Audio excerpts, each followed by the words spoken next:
Today, it's just a thought that came into me that I just want to put before we go into the Word of God. It's just you don't need to answer; you just need to think. Okay?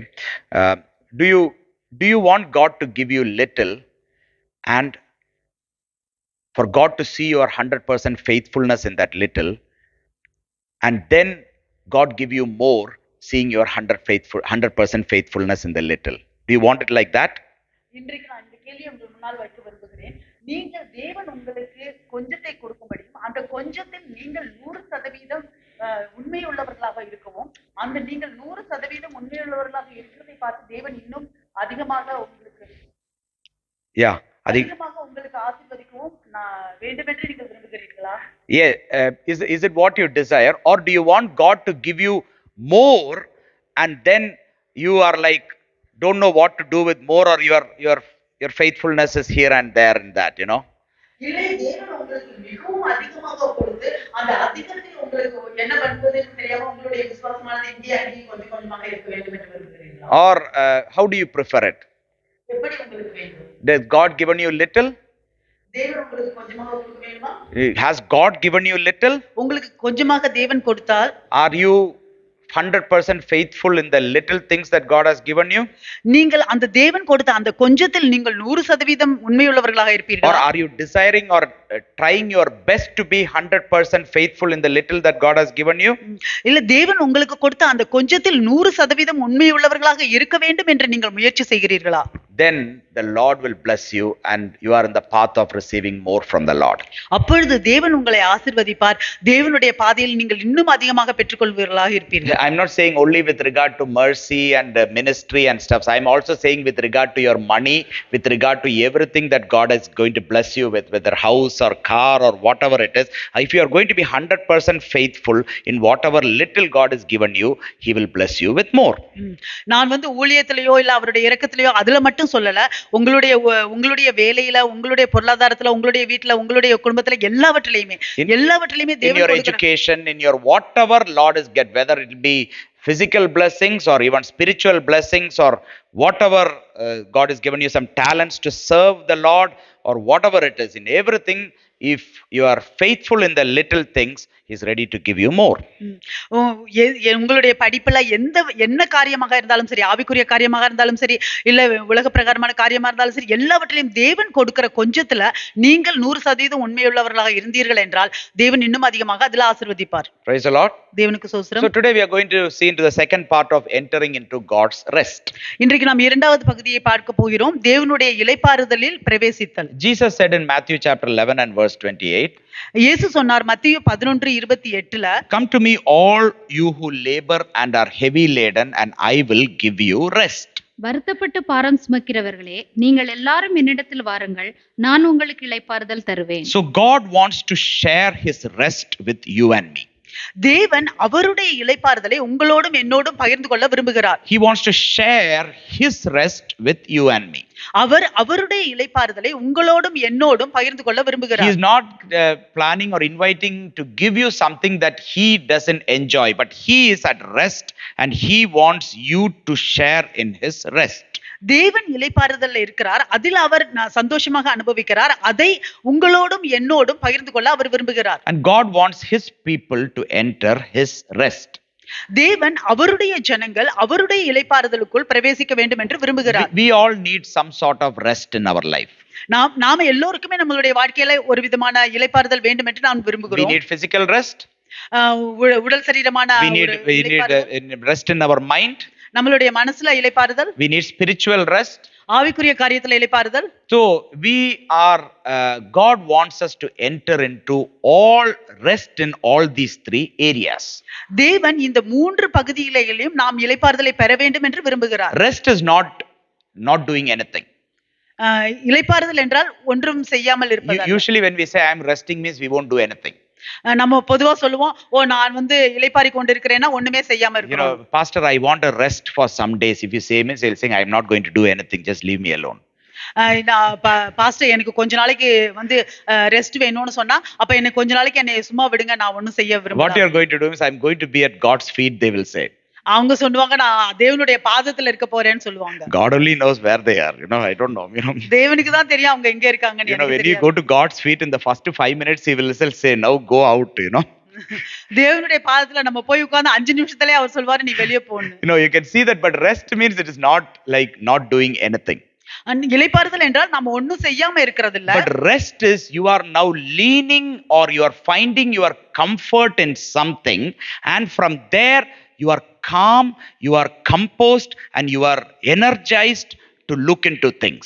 அது இளைப்பாறுதல் என்றால் நீங்கள் ஒருவர் மேல் சார்ந்து இருக்கிறது, அது அவரிடத்தில் நீங்க ஆறுதல் பெறுகிறது, அதிலிருந்து நீங்கள் ஒரு அமைதியையும் ஒரு சமாதானத்தையும் ஒரு பலத்தையும் நீங்கள் எடுத்துக்கொண்டு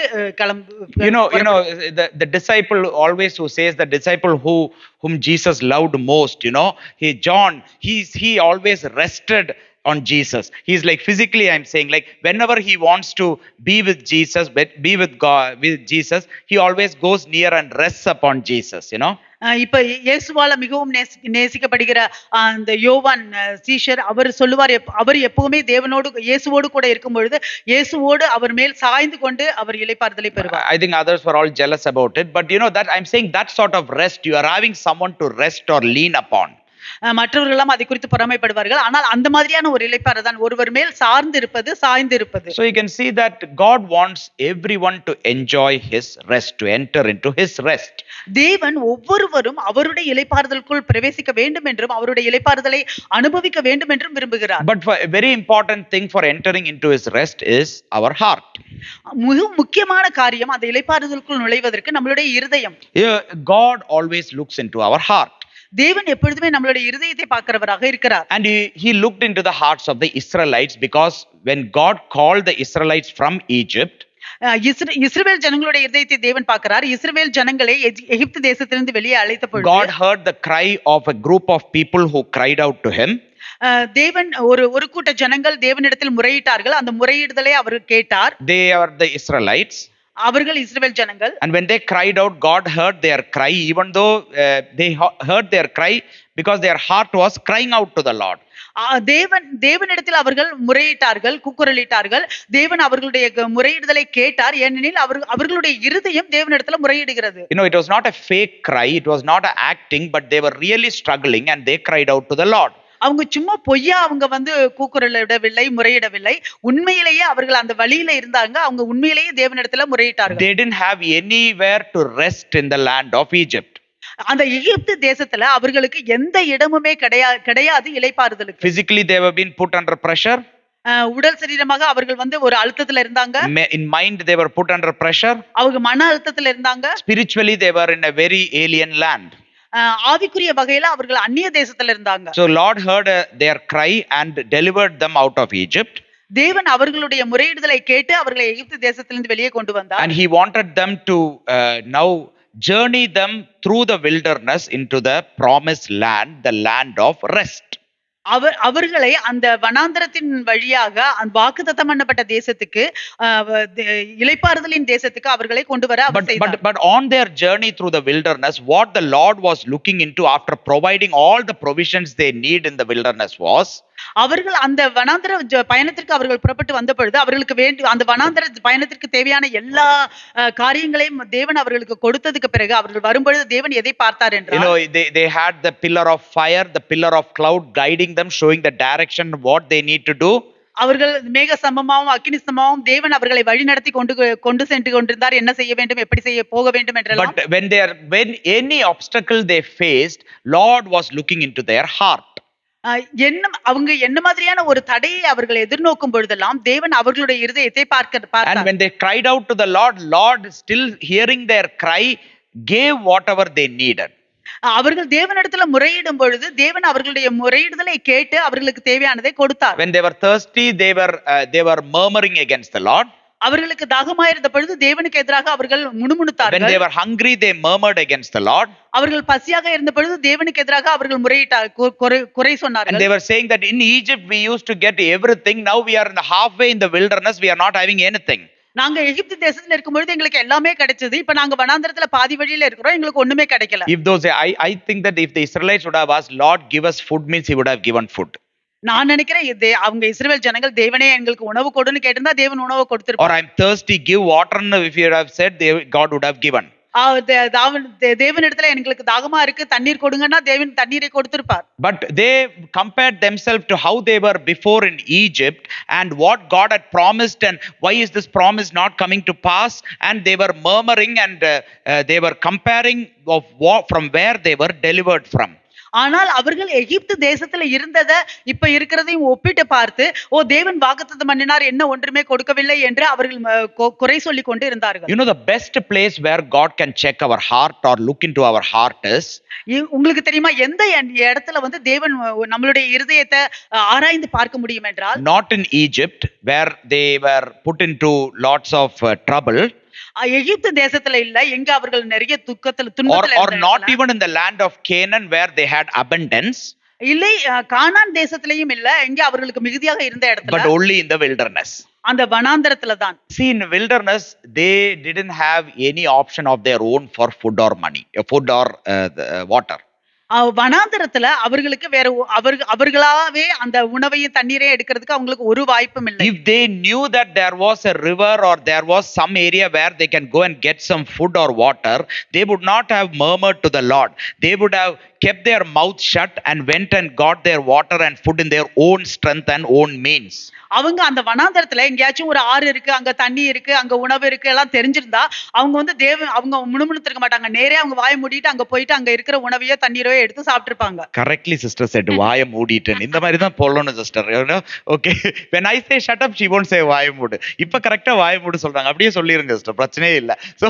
So you can see that, they didn't have any option, but only they need to depend on God. They could have asked God, but they murmured against God because they didn't have any other option, like in Egypt or going to in Canaan. They were in the middle, in the wilderness. அவர்கள் அந்த வனாந்தரத்துல இருந்ததுனால, எகிப்து தேசத்துல இருந்தது போலயோ இல்ல கானான் தேசத்துல இருந்தது போலயோ இல்லை, அவங்க வனாந்தரத்துல அவர்களுக்கு வேற ஒரு வாய்ப்புமே கிடையாது. அந்த நேரத்துல அவர்கள் தேவனிடத்துல முணுமுணுத்தார்கள். So to be frank, if they would have had an option of their own to get something, they would not have murmured against the Lord. வெளிப்படையா சொல்லணும்னா, இப்ப அவங்க சொந்தமா அவங்க எடுத்துக்கிறதுக்கு அவங்களுக்கு ஏதாவது ஒரு வாய்ப்பு இருந்துச்சுன்னா தேவனுக்கு எதிராக அவங்க முணுமுணுக்க மாட்டார்கள். Now if you here are seeing that I won't murmur against the Lord, இப்ப இங்க வந்து நம்ம நினைச்சோம், ஓ நான் தேவனுக்கு எதிராக முணுமுணுக்க மாட்டேன்னு சொன்னா, no, one of the reasons why you and me may not be murmuring against the Lord is, ஒரு காரணம் ஏன் நீங்களும் நானும் தேவனுக்கு எதிராக முணுமுணுக்காமல் இருக்கிறோம், because we have our own strength to get our own food and water and everything. ஏனெனில் நம்ம சொந்த பலத்தினால நமக்கு தேவையான உணவையோ தண்ணீரையோ எடுத்துக்க நம்மளால முடியும். So why we should murmur against the Lord? எதுக்காக நம்ம தேவனுக்கு எதிராக முணுமுணுக்க வேண்டும்? You might be sitting here and thinking that I am a good servant of God, I don't murmur against the Lord. இங்க நம்ம உட்கார்ந்துட்டு நம்ம நினைக்கலாம், ஓ நான் நல்ல தேவ ஊழியக்காரன், நான் வந்து தேவனுக்கு எதிராக முணுமுணுக்க மாட்டேன். But might be why you are not murmuring against the Lord is, ஆனால் ஏன் நீங்க வந்து தேவனுக்கு எதிராக முணுமுணுக்காமல் இருக்கிறீர்கள்? You have lots of things that you can get in your own strength, and you don't have the necessity to murmur against the Lord. ஏன்னா நிறைய காரியங்கள் நீங்க உங்களுடைய சொந்த பலத்தினால எடுத்துக்கொள்ள முடியும், அதனால நீங்க தேவனுக்கு எதிராக முணுமுணுக்க தேவையில்லை. If you can need food, you can get it in your own strength. If you need money, you can get it in your own strength. If you need anything, you can get it in your own strength. And so why disturb God by murmuring? Let him alone there. உங்களுக்கு வந்து உணவு வேணும்னா நீங்க உங்களுடைய சொந்த பலத்துல எடுத்துக்கலாம், உங்களுக்கு பணம் வேணும்னா உங்களுடைய சொந்த பலத்துல எடுக்கலாம், உங்களுக்கு தேவையான காரியங்களை உங்களுடைய சொந்த பலத்துல எடுத்துக்கலாம். அதுக்காக எதுக்கு தேவனை போய் நம்ம தொந்தரவு பண்ணிக்கிட்டு அவர் பாடு அங்கே இருக்கட்டும். But Israelites didn't have an option. ஆனால் இஸ்ரவேல் ஜனங்களுக்கு வேற ஒரு வாய்ப்புமே இல்லை. It was a right setup to check their heart. அது சரியான அந்த நேரமாக இருந்தது அவர்களுடைய இருதயத்தை ஆராய்ந்து பார்ப்பது. And the Lord tested their heart, checked their heart. தேவன் அவர்களுடைய இருதயத்தை அவர் பரீட்சை பண்ணி பார்த்தார். And God saw that their heart were a hardened heart. தேவன் அவர்களுடைய இருதயம் கடினமான இருதயமாக இருக்கிறது என்பதை கண்டார். It was a heart கண்டார். with rebellion against God.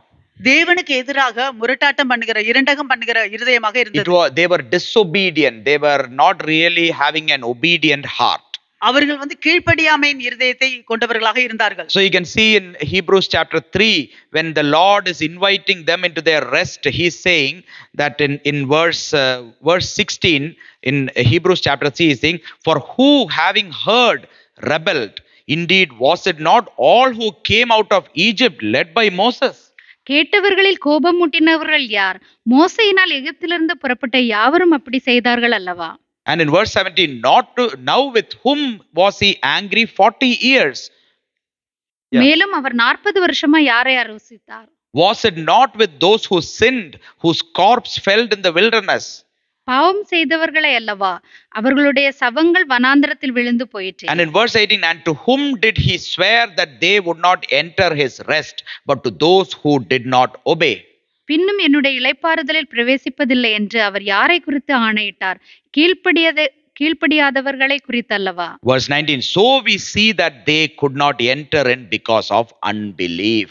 ஆதலால் அவிவிசுவாசத்தினாலே அவர்கள் அதில் பிரவேசிக்க கூடாமற் போனார்கள் என்று பார்க்கிறோம். So you can see that when the Lord examined the heart of the Israelites in the wilderness, they were having a hardened heart, a rebellious heart, a disobedient heart. தேவன் அந்த வனாந்தரத்துல அவர்களுடைய இருதயத்தை அவர் ஆராய்ந்து பார்க்கும் பொழுது அவர்களுக்கு கடினமான இருதயம் இருந்தது, கலகம் பண்ணுகிற இரண்டகம் பண்ணுகிற இருதயம் இருந்தது, கீழ்ப்படியாமையான இருதயம் இருந்தது. So under Moses they were wandering in the wilderness because of their heart. அந்த வனாந்தரத்துல மோசேயின் தலைமைக்கு கீழே அவர்கள் அங்கே அலைந்து திரிந்தது அவர்களுடைய இருதயத்தினால. They did not enter the promised land. அவர்கள் அந்த வாக்குத்தத்தம் பண்ணின தேசத்துக்குள் பிரவேசிக்கவில்லை.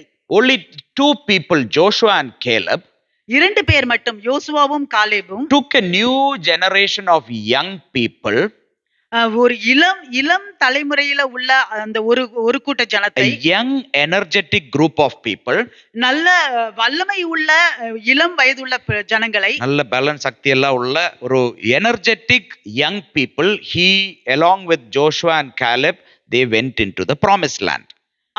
யோசுவாவோடும் காலேபோடும் அந்த நல்ல பலமுள்ள இளம் வயது உள்ளவர்கள் அவர்கள் அந்த வாக்குத்தத்தமான தேசத்துக்குள் போனார்கள். They were a group of people who actually many of them were born in the wilderness. அந்த ஒரு கூட்ட ஜனங்கள் அவர்கள் உண்மையே அந்த வனாந்தரத்துல தான் அவங்க பிறந்ததே. Or everyone were born in the wilderness because everyone who was going to enter should have been age 20 or below. அந்த வாக்குத்தத்தம் பண்ணப்பட்ட தேசத்துக்குள்ள நுழையிறவர்கள் எல்லாருமே 20 இல்ல 20க்கு கீழேயோ, அதனால எல்லாருமே அங்க பிறந்தவங்க. Other than Joshua and Caleb, everyone who entered the promised land has not seen Egypt. யோசுவாவும் காலேபும் தவிர மற்றவர்கள் எல்லாம் வாக்குத்தத்தம் பண்ணப்பட்ட தேசத்துக்குள் நுழைந்தவர்கள் எல்லோருமே அவங்க எகிப்தை பார்க்காதவர்கள். Only two people have seen Egypt. ரெண்டு பேர் மட்டும்தான் எகிப்தை பார்த்தாங்க. And no one else out of even that was approximately 20 lakh people it seems. Even after everyone were died in the wilderness, still the people who were born all came to 20 lakhs. Those 20 lakh people minus 2 have not seen Egypt before at all.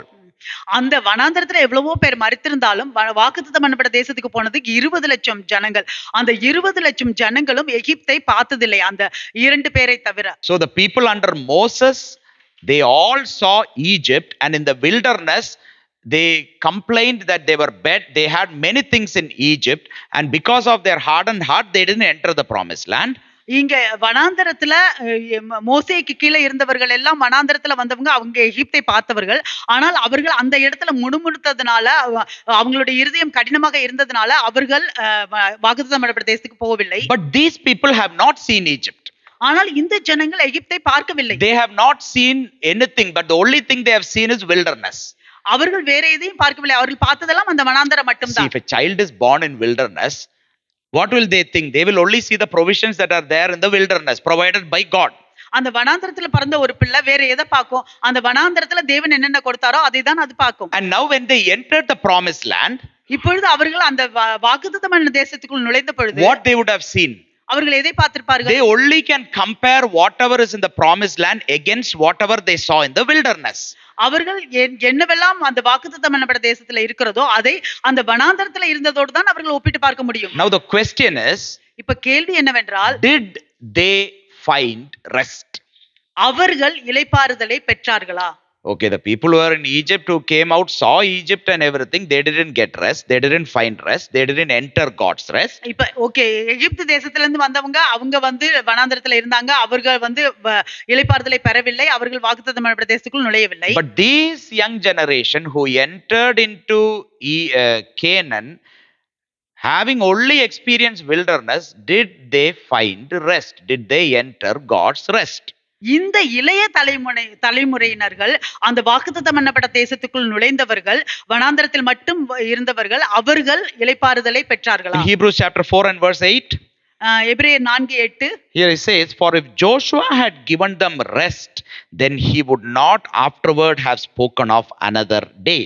யோசுவா அவர்களை இளைப்பாறுதலுக்கு உட்படுத்தி இருந்தால் பின்பு அவர் வேறொரு நாளை குறித்து சொல்லி இருக்க மாட்டாரே. So even Joshua wanted, just like how Moses wanted to give rest to these people and they were not able to find rest, Joshua also wanted to give rest to the people and they didn't find rest. எப்படி மோசே அந்த ஜனங்களுக்கு இளைப்பாறுதலை கொடுக்க வேண்டும் என்று விரும்பினாரோ, ஆனால் அவர்களால் அந்த இளைப்பாறுதலை பெற்றுக்கொள்ளவில்லை. அதே போல யோசுவாவும் இந்த ஜனங்களுக்கு இளைப்பாறுதலை கொடுக்க வேண்டும் என்று தான் நினைத்தார், ஆனால் அவர்களும் அந்த இளைப்பாறுதலை பெறவில்லை. So reading through Joshua, Judges, 1 Samuel, 2 Samuel, 1 King, 2 King, you come to know one thing. இப்ப நீங்க வந்து இந்த புத்தகங்கள் எல்லாம் யோசுவா, நியாயாதிபதிகள், 1-2 சாமுவேல், 1-2 ராஜாக்கள், இதையெல்லாம் படித்தீர்கள்னா ஒரு காரியம் உங்களுக்கு தெரிய வரும். That Joshua was not able to get rest for them. யோசுவானால அவர்களுக்கு இளைப்பாறுதலை கொடுக்க முடியவில்லை. Joshua got them into Canaan, the land of rest. யோசுவா அந்த வாக்கு இளைப்பாறுதலின் தேசத்துக்கு அவர்களை கொண்டு வந்தார். But he didn't get the people into rest. ஆனால் அந்த ஜனங்களை இளைப்பாறுதலுக்குள் கொண்டு வர We முடியவில்லை. all can be thinking that we are all in this land of rest here. நம்ம எல்லாரும் நினைக்கலாம் இங்க இளைப்பாறுதலின் தேசத்துல நம்ம எல்லாம் இருக்கிறோம்னு. But are you entered into rest? Are you in rest? நீங்க இளைப்பாறுதலுக்குள் போனீர்களா? நீங்க இளைப்பாறுதல்ல இருக்கிறீங்களா? You know, one of the greatest difficult thing or tragedies that we see of the nation of Israel is now also. ஒரு அந்த இஸ்ரவேல் தேசத்துல ஒரு துயரமான காரியம் நம்ம பார்க்கிறது, இப்ப கூட பார்க்கிறது என்னவென்றால், see, the state of Israel was created in the year 1948. They were given a piece of land for their own, like a promised land. அந்த இஸ்ரேல் தேசம் 1948 வருஷத்துல உருவாக்கப்பட்டது. அவர்களுக்கு சொந்தமாக ஒரு நிலத்தை அவர்கள் Till that time they didn't have a land on their own. அது அப்படி என்றால் அதுக்கு முன்பாக அவர்களுக்கு சொந்தமான ஒரு நிலம் கிடையாது. They were like vagabonds. They were all spread across the whole world. But in 1948 the state of Israel was created. அவர்கள் உலகம் முழுவதும் பரவி இருந்தார்கள். அவர்களுக்கு ஆனால் 1948 வருஷத்துல அவர்களுக்கு அந்த இஸ்ரவேல் தேசம், everyone helped. Even the country that we are in, the Britons, they also helped them to get the state. இந்த பிரிட்டன் தேசத்துல கூட அவர்கள் இஸ்ரவேல் தேசத்துக்குள் போறதுக்கு உதவி செய்தார்கள். They helped them to get the state of Israel. அந்த இஸ்ரவேல் தேசம் கிடைக்கிறதுக்கு உதவி பண்ணார்கள். But now you can see, are they having rest? அவர்களுக்கு இளைப்பாறுதல் இருக்கிறதா? இப்ப Is the nation of Israel having rest? இப்ப இஸ்ரேலுக்கு வந்து இளைப்பாறுதல் இருக்கா? From 1948 you count and see, you will get countless wars, and still in war, still lots of things going on in the Israel. They are in the land of rest, but they are not having rest.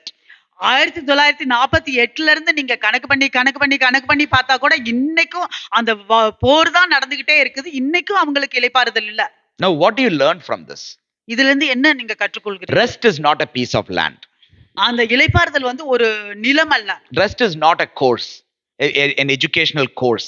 இளைப்பாறுதல் வந்து ஒரு படிப்பு அல்ல. Rest is not a job. இளைப்பாறுதல் வந்து ஒரு வேலை அல்ல. Rest is not a visa. இளைப்பாறுதல் ஒரு விசா இல்ல. Or rest is even not a person. இளைப்பாறுதல் வந்து ஒரு நபரும் அல்ல. You know, we are not Moses, not Joshua. They are not rest. இல்ல மோசேயோ இல்ல யோசுவாவோ, அது ஒரு நபரும் அல்ல. Today why are you restless? இன்றைக்கு எதுக்காக நீங்கள் வந்து ஒரு இளைப்பாறுதல் இல்லாமல் இருக்கிறீர்கள்? Is it because you think you are not settled in a country? நீங்க வந்து இல்ல நீங்க நினைக்கிறீங்களா இந்த தேசத்துல நான் இன்னும் செட்டில் ஆகல அதனால என்ன? Why are you restless today? Is it because you think you don't have the necessary qualifications? நீங்க ஏன் இன்னைக்கு நீங்க இளைப்பாறுதல் இல்லாம இருக்கீங்க? நீங்க நினைக்கிறீங்களா உங்களுக்கு தேவையான ஒரு படிப்பு இல்லைன்னு? Or do you think that you don't have the necessary job? இல்லை உங்களுக்கு தேவையான வேலை இல்லை என்று நினைக்கிறீங்களா? Or do you think that you don't have the necessary permanent status to live in this country? இல்லை இந்த தேசத்துல வாழ்றதுக்கு உங்களுக்கு சரியான விசா ஸ்டேட்டஸ் இல்லைன்னு நினைக்கிறீங்களா? To be frank, many of them or everyone here came into this land, in this UK, to actually have some rest. நாம வெளிப்படையா சொல்லணும்னா இந்த நம்ம யூகே தேசத்துக்கு வந்தவங்க எல்லாருமே ஏதோ கொஞ்சம் நமக்கு ஒரு இளைப்பாறுதல் கிடைக்க வேண்டும் என்று தான் வந்தோம். You know, if we would have got rest in whatever we did in our own country, we would not have ended up here. நம்ம சொந்த தேசத்துல நமக்கு வந்து இளைப்பாறுதல் நன்றாக கிடைச்சிருந்துச்சுன்னா நம்ம இங்க வந்திருக்கவே மாட்டோம். But outside we will say many things that, my uncle only brought me here, my wife only brought me here, my husband only brought me here, my children only brought me here. Everything we will say like that, but we only came because we didn't find rest.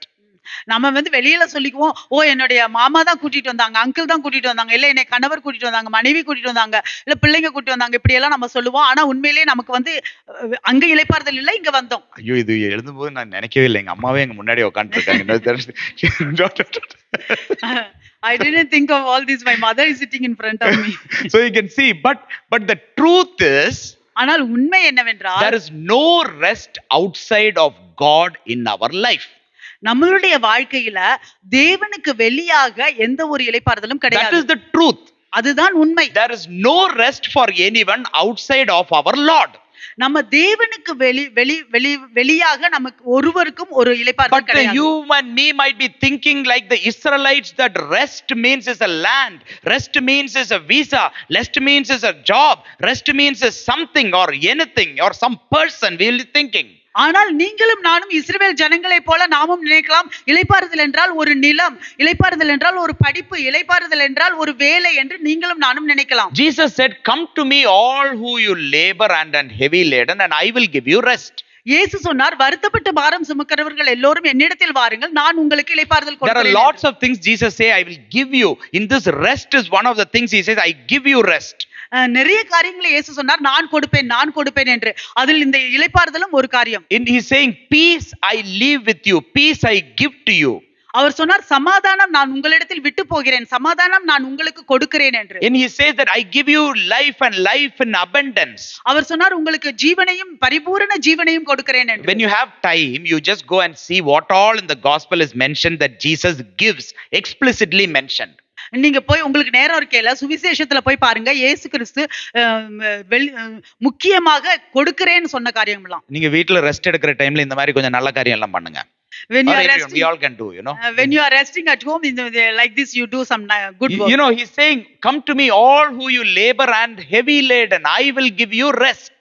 வருத்தப்பட்டு பாரம் சுமக்கிறவர்களே, நீங்கள் எல்லோரும் என்னிடத்தில் வாருங்கள், நான் உங்களுக்கு இளைப்பாறுதல் கொடுக்கிறேன். My friend, what are you laboring for?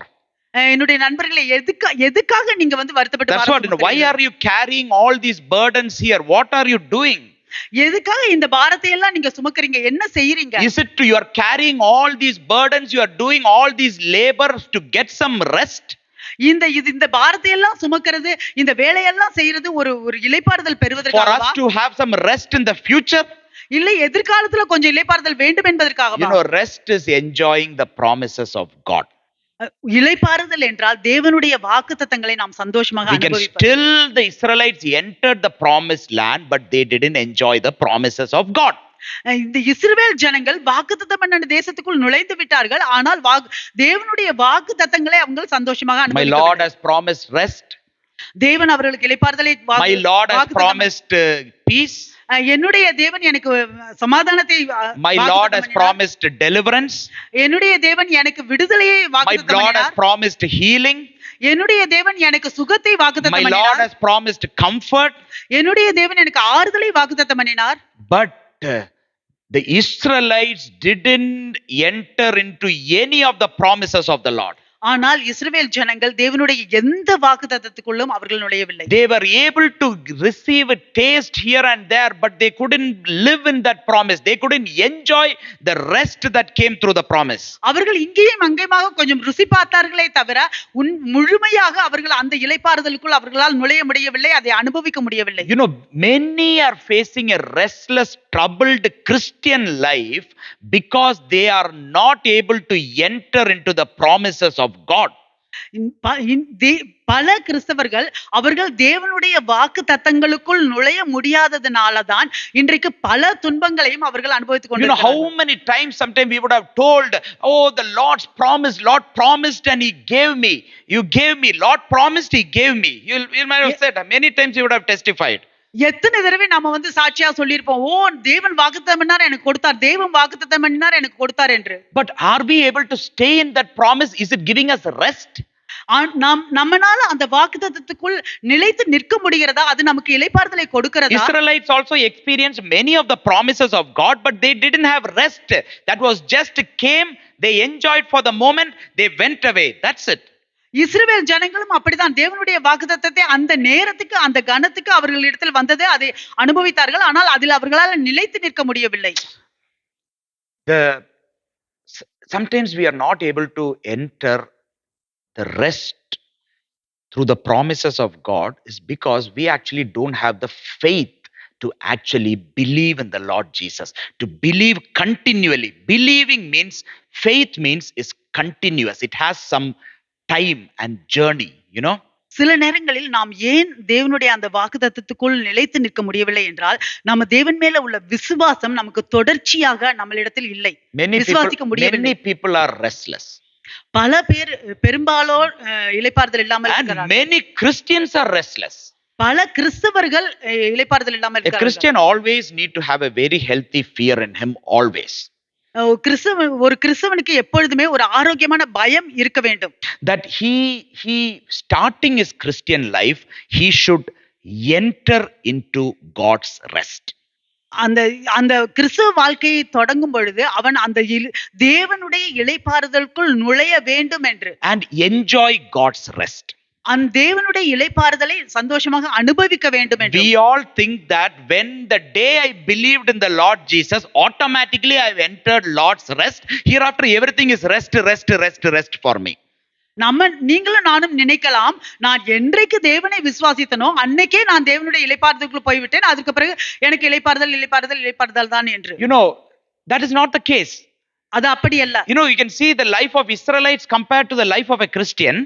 நீங்க இஸ்ரவேல் ஜனங்களுடைய வாழ்க்கையையும் ஒரு கிறிஸ்தவனுடைய வாழ்க்கையும் நாம் ஒப்பிட்டு பார்த்தோம் என்றால், you can see that a Christian starts his life and he has a wilderness journey. கிறிஸ்தவன் அவனுடைய வாழ்க்கையை ஆரம்பிக்கிறான், அவனுக்கு வனாந்தர பயணமும் இருக்கிறது. Jesus started his life, his public ministry, he entered into a wilderness journey. இயேசு கிறிஸ்து அவருடைய ஊழியத்தை அவர் ஆரம்பித்தார், அவர் வனாந்தர பயணத்துக்குள் சென்றார். And in that crossing that wilderness journey, you enter the rest, the land of rest, and from there you have the best chance and opportunity to experience his rest. அந்த வனாந்தரத்தை கடந்து வரும் பொழுது நீங்கள் அந்த இளைப்பாறுதலின் தேசத்துக்குள்ளாக வருகிறீர்கள். அதில் உங்களுக்கு சிறந்த அனுபவம் இருக்கிறது, அந்த இளைப்பாறுதலை பெற்றுக்கொள்வதற்கு. Why did God make these Israelites enter the promised land? எதற்காக தேவன் இஸ்ரவேல் ஜனங்களை அந்த வாக்குத்தத்தப்பட்ட தேசத்துக்குள் நுழைய அனுமதித்தார்? So that they can enjoy all of God's providence. அப்பொழுது அவர்கள் தேவன் கொடுக்கிற எல்லா காரியங்களையும் அவர்களால் அனுபவிக்க முடியும். And enjoying God's providence, அந்த தேவனுடைய அந்த காரியங்களை எல்லாம் அனுபவித்துக் கொண்டு they will now start enjoying God's promises as well. அதோடு கூட அவர்கள் தேவனுடைய வாக்குத்தத்தங்களையும் அவர்கள் சந்தோஷமாக, and he can enjoy God's rest. அப்பொழுது தேவனுடைய இளைப்பாறுதலையும் அவர்கள் அனுபவிக்க முடியும். Now why God is giving everything to you and me today? எதற்காக தேவன் இன்றைக்கு உங்களுக்கும் எனக்கும் எல்லாவற்றையும் கொடுக்கிறார்? Because giving and receiving and enjoying all this, now you all the more will be eager to enter and enjoy God's rest. இதையெல்லாம் அவர் கொடுக்கும் பொழுது நாம் பெற்றுக்கொண்டு நாம் அதை அனுபவிக்கும் பொழுது அவர் இன்னும் அதிகமாக இன்னும் ஆவலோடு தேவனுடைய இளைப்பாறுதலுக்குள் நாம் போக வேண்டும், அனுபவிக்க வேண்டும் என்று விரும்ப வேண்டும். If you are restless here today, இன்றைக்கு நீங்கள் இளைப்பாறுதல் இல்லாமல் இருந்தீர்கள் என்றால், you have one promise of God's rest for you.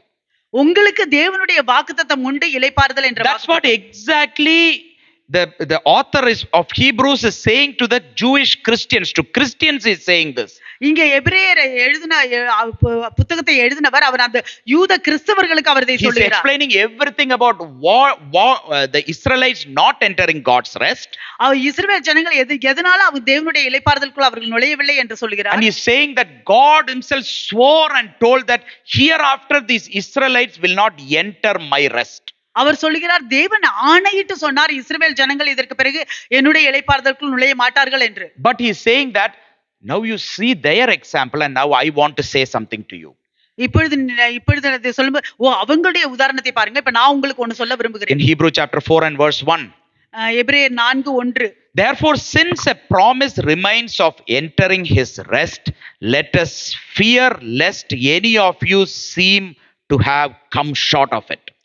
ஆனபடியினாலே அவருடைய இளைப்பாறுதலில் பிரவேசிப்பதற்கு ஏதுவான வாக்குத்தத்தம் நமக்கு உண்டாயிருக்க உங்களில் ஒருவனும் அதை அடையாமல் பின்வாங்கி போனவனாக காணப்படாதபடிக்கு பயந்திருக்க கடவோம். So a Christian always has a danger that he will come short of entering God's rest.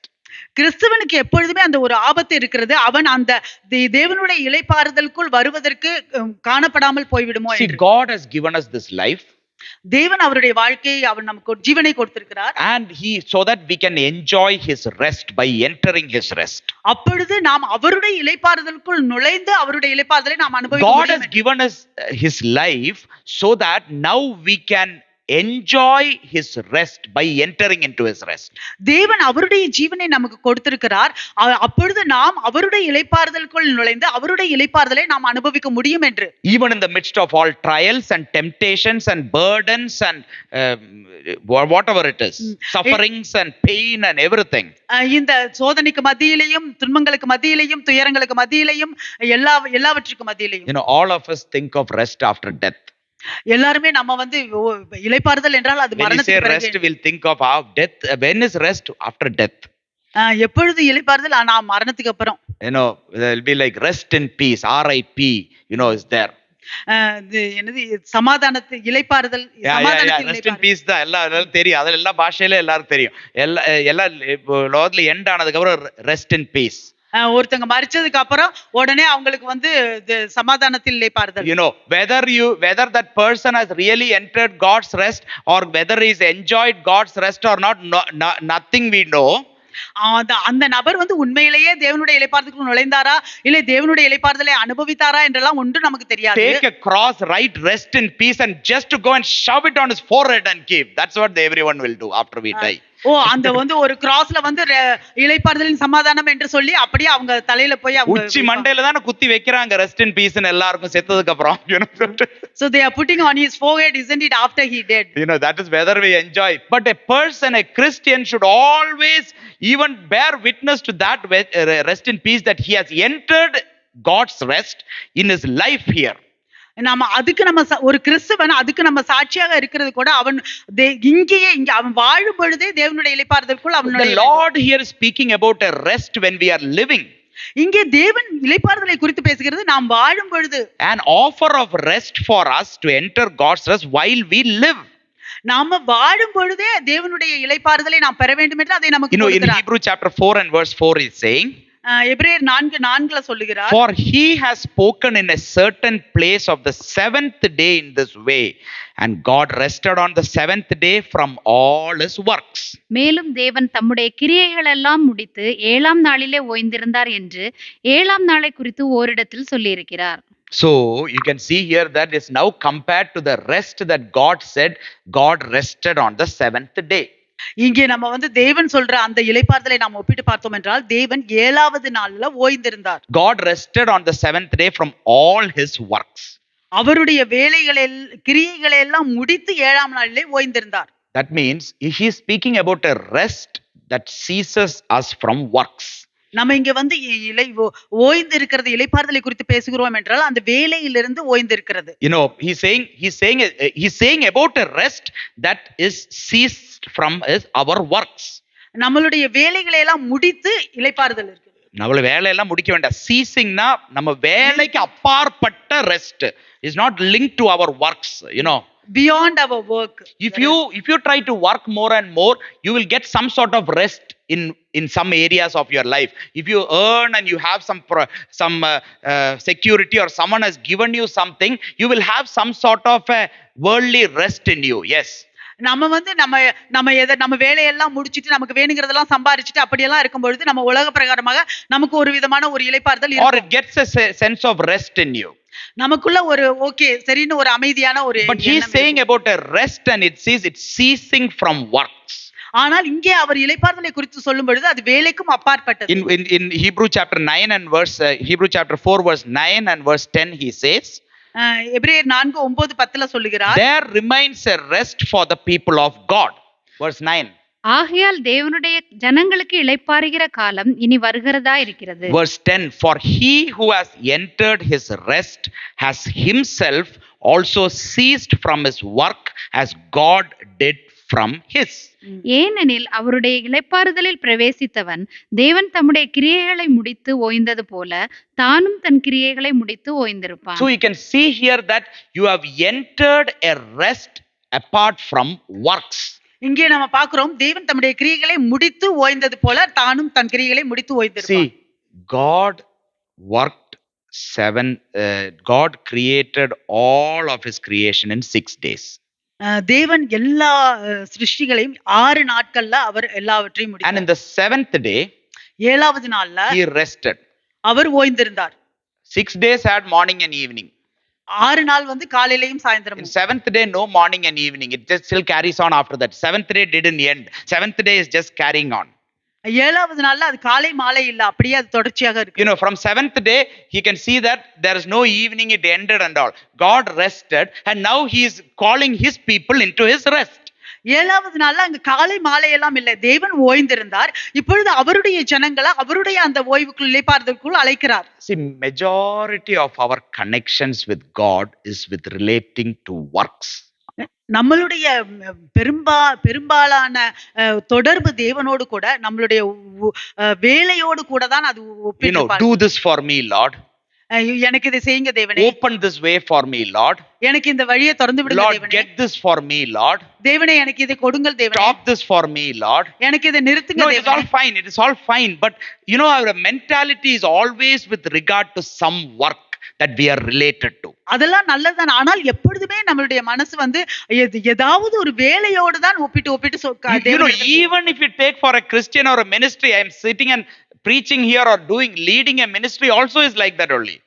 நம்ம இங்க ஒரு கிறிஸ்தவனாக இங்க வந்து உட்கார்ந்திருந்தாலும் சரி, இங்க ஒரு ஊழியத்தை செய்தாலும் சரி, அங்க உட்கார்ந்துட்டு இருந்தாலும் சரி, அப்படிதான் இருக்கிறது. I want to do this, Lord. Bring people. ஓ நான் இதை செய்யணும் தேவனே, எனக்கு ஜனங்களை கொண்டு வாங்க. Nothing wrong in that. I want to do this, Lord. Do a miracle. ஓ நான் இதை செய்ய வேண்டும் தேவனே, எனக்கு ஒரு அற்புதத்தை செய்யுங்க. Lord, get this job for me, Lord. ஓ தேவனே எனக்கு இந்த வேலையை கொடுங்க. Get this partner for me, Lord. ஓ எனக்கு இந்த லைஃப் பார்ட்னரை கொடுங்க தேவனே. அப்பளையெல்லாம் கேட்டிருப்பீங்களா இருக்கும், இல்ல அப்படி கேட்கலாம் தப்பு கிடையாது. I am saying, but etc always related to some work that is related to us. எப்பொழுதுமே வந்து ஏதாவது ஒரு நம்மளோட சேர்ந்து ஒரு வேலையோட சேர்ந்து தான் தேவனோட ஒப்பிட்டு பார்க்கிறோம். Even many times our Bible reading and prayer is also relating to certain works of ours. நம்ம வேதம் வாசிக்கிறது இல்ல ஜெபிக்கிறது கூட ஏதோ தேவனோடு கூட ஏதோ ஒரு வேலையோட தான் ஒப்பிட்டு. I am saying, when was the last time you have prayed to the Lord not with the intention of getting something or trouble that is there in your life, just for a relationship with the Lord? நான் கேக்குறேன், எப்பொழுது கடைசியாக நீங்க ஒரு வந்து உங்களுக்கு ஏதாவது ஒரு வேலைக்கு இல்லாம இல்ல வேற எந்த காரியத்துக்கும் இல்லாம தேவனோடு கூட ஒரு தொடர்பு கொள்வதற்காக I am getting up in the morning and I am just praying because I just want to have a communion with the Lord. நான் காலையில I just want to praise the Lord. I just want to just lift his name on high. That's it. நான் காலையில எந்திரிச்சு நான் ஜெபிக்கிறேன், ஏன்னா தேவனோடு கூட எனக்கு ஒரு உறவு வேண்டும். தேவனே நான் துதிக்க வேண்டும், தேவனே நான் உயர்த்த வேண்டும். When was the last time we read the Bible expecting something God is going to speak to me, that is he's going to give me? எப்பொழுது நம்ம கடைசியா வந்து இந்த வேதத்தை படிச்சோம், ஓ நாம எதிர்பார்த்துக்கிட்டு தேவன் என்னோடு கூட பேச வேண்டும், தேவன் என்னோடு கூட எனக்கு கொடுக்க வேண்டும் என்று. You know, a couple of weeks before we were discussing a verse and it says, you know, if you read this verse, my God shall supply all my needs according to his riches in glory. How many of them will be encouraged by this word? தேவன் எனக்கு என்னுடைய தேவைகளை எல்லாம் சந்திப்பார், அவருடைய மகிமையிலும் அவருடைய. Philippians chapter 4, my God shall supply all my needs according to his riches in glory. தேவன் என்னுடைய தேவைகளை எல்லாம் அவருடைய மகிமையின்படி அவருடைய ஐஸ்வரியத்தின்படி எனக்கு ஆசீர்வதிப்பார். You know, when we are actually getting up in the morning and when we get this verse, what will we feel? நம்ம காலையில எந்திரிக்கும் பொழுது இந்த வசனம் நமக்கு கிடைச்சிச்சுனா நம்ம என்ன நினைப்போம்? Or like when a song, when you come to the church, we are starting Jehovah Jireh, my provider, my God shall supply all my needs. How will you feel? நம்ம வந்து இங்க சபைக்கு வந்த உடனே இந்த பாட்டு வருது, ஓ தேவன் என்னுடைய தேவைகளை எல்லாம் சந்திப்பார் என்று. அப்பா என்ன நினைப்பீங்க? Everyone has their own needs and we will connect to that God is going to supply those needs. எல்லாருக்குமே ஒரு தேவை இருக்குது, நம்ம உடனே அந்த தேவையை அதோட நம்ம தேவனோட இணைத்து நம்ம ஓ என்னுடைய தேவையெல்லாம் great God will supply the needs. தேவன் உங்களுடைய தேவையெல்லாம் சந்திக்கிறது நல்லதுதான். But why you know that word was written there? ஆனால் எதற்காக அந்த வார்த்தை அங்க வசனம் எழுதப்பட்டது? Because Apostle Paul was going to say to the church there, who actually gave everything they have to the Lord to Apostle Paul for his ministry towards the people who are suffering. They gave everything they have to the Lord, to Apostle Paul. That's what in the verse before. They gave everything they have. Now Apostle Paul is blessing them by saying, now my God shall supply all your needs according to his riches in glory. That is how that verse came. எப்படி அந்த வசனம் வந்துச்சு, அந்த பிலிப்பியர்ல வந்துச்சு தெரியுமா? அந்த அப்போஸ்தலர் பவுலுக்கு அந்த அந்த சபையில உள்ளவங்க எல்லாரும் அவங்கள்ட்ட இருக்கிறது எல்லா காரியங்களையும் எல்லா பொருட்களையும் உள்ளதை எல்லாம் அப்போஸ்தலர் பவுலுக்கும் அவருடைய ஊழியத்துக்கும் அவங்க கொடுத்துட்டாங்க. அப்பொழுதுதான் அப்போஸ்தலர் பவுல் அவங்களை ஆசீர்வதிக்கிறார். என்னுடைய தேவன் உங்களுடைய தேவைகளை எல்லாம் சந்திப்பார். No, I'm not asking you give everything that here. That is not my intention at all. Even if you give everything you have, I don't know what to do with that. Okay. நான் இப்ப வந்து நீங்க உங்கள்ட்ட உள்ளதெல்லாம் எனக்கு கொடுங்கன்னு சொல்லல. நான் அது என்னுடைய நோக்கம் இல்ல. நீங்க எல்லாத்தையும் கொடுத்தா கூட எனக்கு என்ன செய்யறதுன்னு தெரியாது. But that is not the thing. But when something is being, even our Bible reading is so much related to my works, something that is related to me, that is as bad. We are not ready to rest. We are always connected to some works. நான் ஏன்னா இப்ப நம்ம வேதம் வாசிக்கிறது கூட அந்த வேதத்துல வேதம் வாசிக்கிறது கூட ஏதாவது என்னோட தொடர்பு உள்ளது, என்னோட வேலையோட தொடர்பு உள்ளது, அப்படிதான் சேர்த்து நம்ம பாக்குறோமே ஒழிய அதுல ஒரு இளைப்பாறுதலை நம்ம நினைக்கிறதே இல்ல. But the Lord is speaking about a rest. ஆனால் தேவன் இளைப்பாறுதலை குறித்து பேசுகிறார். Depending on our Lord, தேவனை சார்ந்திருக்கும் பொழுது, enjoying our Lord, who he is, தேவன் யார் என்று நாம் அவரை அனுபவிக்கும் பொழுது, enjoying the finished work of Lord, தேவனுடைய முடித்த அந்த கிரியையை நினைத்து அனுபவிப்பது, depending on the provisions on offer by our Lord and the provisions that he has already provided to us. தேவன் நமக்கு அருளப்பட்ட எல்லா காரியங்களும் அவர் நமக்கு ஏற்கனவே கொடுக்கப்பட்ட காரியங்களிலும். What are God's provisions for us? தேவன் நமக்காக அருளப்பட்ட காரியங்கள் எல்லாம் என்ன? You can see what are God's provisions for us. You can put a list. You can put health, wealth. தேவன் நமக்காக கொடுக்கப்பட்ட அருளப்பட்ட காரியங்கள்லாம் நம்ம ஒரு பட்டியல் போடலாம். என்னுடைய ஆரோக்கியம், என்னுடைய சொத்து, my education, my job, என்னுடைய படிப்பு, என்னுடைய வேலை, my house, my car, என்னுடைய வீடு, என்னுடைய my family, my bank account, என்னுடைய குடும்பம், என்னுடைய bank account. Then you can add whatever it is according to your personalized whatever you have. உங்களுக்கு தகுந்த மாதிரி நீங்க எல்லாத்தையும் சேர்த்துக் கொள்ளலாம். But what are something before and above all these things, there were some real God's provisions in our life. ஆனால் உங்களுக்கு தெரியுமா, இதுக்கெல்லாம் அப்பாற்பட்டு தேவன் நமக்காக அருளப்பட்ட காரியம் என்னவென்று? Our Lord Jesus Christ himself was a provision from God. தேவனிடத்தில் நம்மளுடைய தேவனாகிய இயேசு கிறிஸ்து நமக்கு தேவனிடத்திலிருந்து அருளப்பட்ட ஒரு காரியம். Holy Spirit is a provision from God. பரிசுத்த ஆவியானவர் தேவனிடத்திலிருந்து நமக்கு அருளப்பட்ட ஒரு காரியம். Father's provision for us was Jesus Christ. பிதா நமக்கு கொடுத்தது இயேசு கிறிஸ்து. Jesus Christ provision for us was the Holy Spirit. இயேசு கிறிஸ்து நமக்கு கொடுத்தது பரிசுத்த ஆவியானவர். So these provisions that God wants to give through himself is much greater. இந்த தேவன் நமக்கு கொடுத்த இந்த இயேசு கிறிஸ்து பரிசுத்த ஆவியானவர் அது மிகவும் பெரிதானது. Do you know what is the provisions that you can get through the Holy Spirit? உங்களுக்கு தெரியுமா பரிசுத்த ஆவியானவர் மூலமாக நீங்க என்னவெல்லாம் உங்களுக்கு கிடைக்கும் என்று? His gifts, அவருடைய his வரங்கள், his speech, அவருடைய பேச்சு, his thoughts, அவருடைய எண்ணங்கள், his wisdom, அவருடைய ஞானம், his working of miracles, அவருடைய அற்புதங்கள், his guiding you according to his ways in God's kingdom. தேவனுடைய ராஜ்யத்துல அவர் உங்களை வழி நடத்துவது. When we depend on God for these provisions, இந்த மாதிரியான காரியங்களுக்கு நாம் தேவனை சார்ந்திருக்கும் பொழுது, when we learn to depend on God for the real provisions of God, நாம் தேவனுடைய உண்மையான தேவனுடைய காரியங்களுக்காக நாம் அவரை சார்ந்திருக்க நாம் கற்றுக்கொள்ளும் பொழுது, this is rest. இதுதான் இளைப்பாறுதல். That means ceasing from work. அதுதான் நாம் கிரியை முடித்து ஓய்வு. Every other provisions you are saying about my, that, this, everything has some work involved with us. We are not ceasing to work. We cannot rest with these provisions. இதை தவிர மற்ற எல்லா காரியங்களையும் நம்ம சொல்லும் பொழுது இது கொடுத்தார் தேவன் கொடுத்தார் என்றெல்லாம் அது எல்லாம் எப்படியோ அந்த வேலையோடு கிரியையோடு ஒப்பிட்டு இருக்கிறது. If one person, ஒரு நபர் come forward முன்னாடி வந்து and say I have earned enough in my life, நான் என்னுடைய வாழ்க்கையில போதுமான I அளவுக்கு have enough சம்பாதிச்சிட்டேன். number of houses. எனக்கு நிறைய வீடு இருக்கு, I have enough number of cars. எனக்கு நிறைய car I have enough education in my life. என்னுடைய வாழ்க்கையில எனக்கு நிறைய I படிப்பு am இருக்கு, happy. I am finished my work. நான் சந்தோஷமா இருக்கேன், என்னுடைய வேலையெல்லாம் நான் முடிச்சிட்டேன். Now I am giving my life completely to the Lord. If one person comes forward, we can see just like how God finished all his works and he is now seeing all his works. It is good, and now he ceased to work and he is resting. Now he is now enjoying all that he has, and he wants us to enter his rest. Amen. ஒரு நபர் இது எல்லாம் எனக்கு போதுமான அளவுக்கு இருக்கு, இதையெல்லாம் நான் இப்பொழுது விட்டுட்டு நான் என்னுடைய விட்டுட்டெல்லாம் வேண்டாம், அதோட நான் என்னுடைய தேவனிடத்துக்கு நான் என்னை ஒப்பு கொடுக்கிறேன் என்று வரும்பொழுது எப்படி தேவன் அவருடைய சிருஷ்டிக்கிற வேலையெல்லாம் முடிச்சிட்டு எப்படி இளைப்பாறுதல்ல இருந்தாரோ அதே போல இன்றைக்கு அவர்களும் அந்த தேவனுடைய இளைப்பாறுதலுக்குள் இருக்க முடியும். Do you think that you can ever do that in your life, that you will come to a point that I have earned everything enough? Now my life is completely for the Lord. Can you come to that point in your life? நீங்க நினைக்கிறீங்களா உங்களுடைய வாழ்க்கையில நான் போதுமான அளவுக்கு சம்பாதிச்சிட்டேன், இப்பொழுது என்னுடைய வாழ்க்கை முழுவதும் தேவனுக்காக தான் என்று அந்த ஒரு நிலைக்கு நீங்கள் வர முடியுமா? You know, just everything that I have here after everything, my food and all I'll have with mine, but every time I'm going to give to the Lord. What is there for me to do, pastor? You just say. நான் என்கிட்ட உள்ளது எல்லாத்தையும் எனக்கு இருக்குது, எனக்கு உணவு எல்லாமே இருக்குது, இதுக்கப்புறம் நான் தேவனுக்கு நான் ஒப்பு கொடுக்கிறேன். நான் என்ன செய்ய வேண்டும் பாஸ்டர் எனக்கு சொல்லுங்க. வரவே முடியாது. You will not be able to come to that stage. அந்த நிலைக்கு நம்ம வரவே முடியாது. Because in your troubles, if you are not able to come to the Lord, do you think in your abundance you will come to the Lord? ஏனெனில் உங்களுடைய துன்பத்துல நீங்க தேவனிடத்துல வர தெரியலனா நீங்க நினைக்கிறீங்களா உங்களுடைய மிகுதியில தேவனிடத்துல வர முடியும்? You know, God has already provided everything until now. What all you have now, God has provided to you.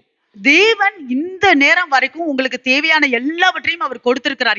என்னெல்லாம் உங்கள்ட்ட இருக்குதோ அதெல்லாம் தேவன் உங்களுக்கு கொடுத்தார். I know that everyone here will come and say or have testified and will testify about all God's provisions in your life. எனக்கு தெரியும் இங்க உள்ள ஒவ்வொருவரும் நாம தேவனுக்கு சாட்சி கொடுத்திருக்கிறோம், சாட்சி கொடுப்போம் நம்மளுடைய வாழ்க்கையில தேவன் கொடுத்ததை எல்லாம். Learn to rest on what God has already provided.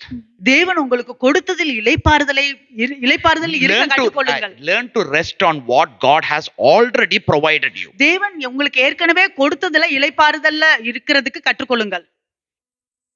Have you learned to do that? நீங்கள் அதில் இருக்க கற்றுக்கொண்டீர்களா? Are we able to do that? நம்மால அது முடியுமா, செய்ய முடியுமா? That is what God did. அதுதான் தேவன் செய்தார். That is God's rest. அதுதான் தேவனுடைய இளைப்பாறுதல். God created everything and he saw it is good. தேவன் எல்லாவற்றையும் சிருஷ்டித்து விட்டு அவர் பார்த்தார் இது நல்லதுன்னு. When he created everything was good, but now can you see anything and say it is good? அவர் உருவாக்குனது எல்லாமே நல்லதுதான், ஆனால் இன்றைக்கு நம்ம சொல்ல முடியுமா எல்லாம்? Can you say that man is good? மனிதன் நல்லது என்று சொல்ல முடியுமா? வீட திறந்து போட்டு தூங்குங்க நைட் இன்னைக்கு, man is good தான், you know. If you say man is good means you open your house and you sleep. You know, no, I'm saying like we know that none of everything that God created, you can see everything has been in some way being corrupted and that and this everything. தேவன் உருவாக்குனதுல ஏதோ ஒரு வழியில எல்லாமே கெட்டு போய் தான் இருக்கிறது. You know, but you can see that God is still resting on what he created and he is so hopeful and faithful to the ones who has created. ஆனால் தேவன் அவர் உருவாக்கின அவர் சிருஷ்டித்த எல்லாவற்றிலையும் அவர் இளைப்பாறுதலில் இருக்கிறார், அவர் நம்பிக்கையோடு இருக்கிறார், அவர் உருவாக்கினது எல்லாம் நல்லது என்று. Can we enter God's rest? நாம் தேவனுடைய இளைப்பாறுதலுக்குள் நுழைய முடியுமா? Don't think of what you want more, but till now what God has provided to you, are you able to rest? என்ன இன்னும் வேணும்ங்கறத நினைக்காதீங்க, ஆனால் இதுவரைக்கும் தேவன் உங்களுக்கு என்ன கொடுத்தாரோ அதில் நீங்கள் இளைப்பாறுதலில் இருக்க முடியுமா? Today, if you are not able to rest on what God has provided, don't even dream that tomorrow you are going to rest on what God is going to provide. இன்றைக்கு தேவன் உங்களுக்கு ஏற்கனவே கொடுத்ததுல இன்றைக்கு உங்களால இளைப்பாறுதல்ல இருக்க முடியலைன்னா நீங்க நினைக்காதீங்க நாளைக்கு தேவன் கொடுத்ததுக்கு அப்புறம் நான் இளைப்பாறுதல்ல இருப்பேன். That's why we saw this voice, one word last week, today. If you hear his voice, do not harden his heart. அதனாலதான் நம்ம போன வாரம் பார்த்தோம், இன்று இன்று இன்று என்று. இன்று அவருடைய வார்த்தையை கேட்கிறீர்கள் என்றால் உங்களுடைய இருதயத்தை If கடினப்படுத்தாதீர்கள். you are sitting here and saying, yesterday I heard God's voice and I didn't harden my heart, or tomorrow if I will hear his voice, I will not harden my heart. இங்க உட்கார்ந்துட்டு நீங்க வந்து, நான் நேத்து தேவனுடைய வார்த்தை கேட்டேன், நான் இருதயத்தை கடினப்படுத்தவில்லை, நாளைக்கு நான் தேவனுடைய வார்த்தை கேட்பேன், நான் என்னுடைய இருதயத்தை கடினப்படுத்தவில்லை நினைத்துக் கொண்டிருந்தீர்கள். God is not even bothered about it. He says here, how many times? In Hebrews chapter 3 verse 15, he says, while it is said, today if you will hear his voice, do not harden your hearts as in the rebellion. எபிரேயர் 3:15, 3:15, yeah. அதான் இன்று அவருடைய சத்தத்தை கேட்பீர்களாகில் கோபமூட்டுதலில் நடந்தது போல உங்கள் இருதயங்களை கடினப்படுத்தாதிருங்கள். And in verse Hebrews chapter 4 verse 7, he says again, today if you will hear his voice, do not harden your hearts. இன்று அவருடைய சத்தத்தை கேட்பீர்களாகில் உங்கள் இருதயங்களை கடினப்படுத்தாதிருங்கள். So today matters. அப்படி என்றால் இன்று முக்கியமானது. Today you need to say, Lord, with everything that I provided, I just want to rest in you. இன்றைக்கு நீங்கள் தேவனிடத்தில் சொல்ல வேண்டும், தேவனே நீங்கள் கொடுத்த எல்லாவற்றிலும் நான் இளைப்பாறுதலில் இருக்கிறேன். No, why did Israelites fail to enter God's rest? Why the people of God fail to enter God's rest?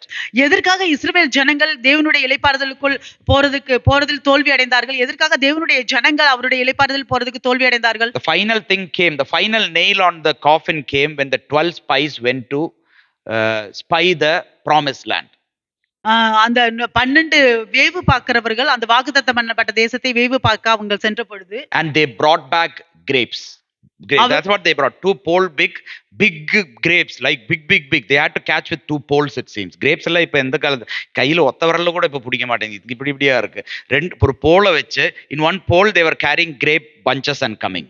அவர்கள் வந்து பெரிய திராட்சைகள் அவர்கள் வந்து அந்த இந்த ஒரு குச்சியில வச்சு கட்டி அவங்க தூக்கி கொண்டுட்டு வந்தாங்க திராட்சைகளை.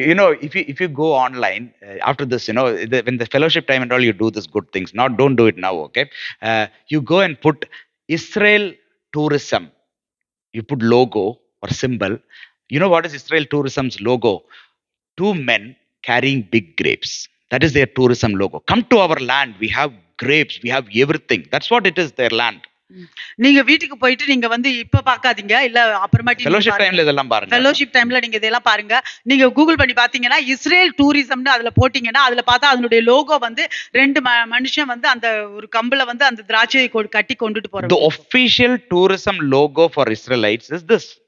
அவங்களுடைய அந்த ஒரு அரசாங்கம் சம்பந்தப்பட்ட அந்த லோகோ வந்து இதுதான். The land is good, land is flowing with milk and honey, pomegranates, figs.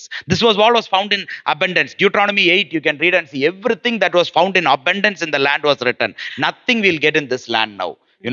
Fig not there.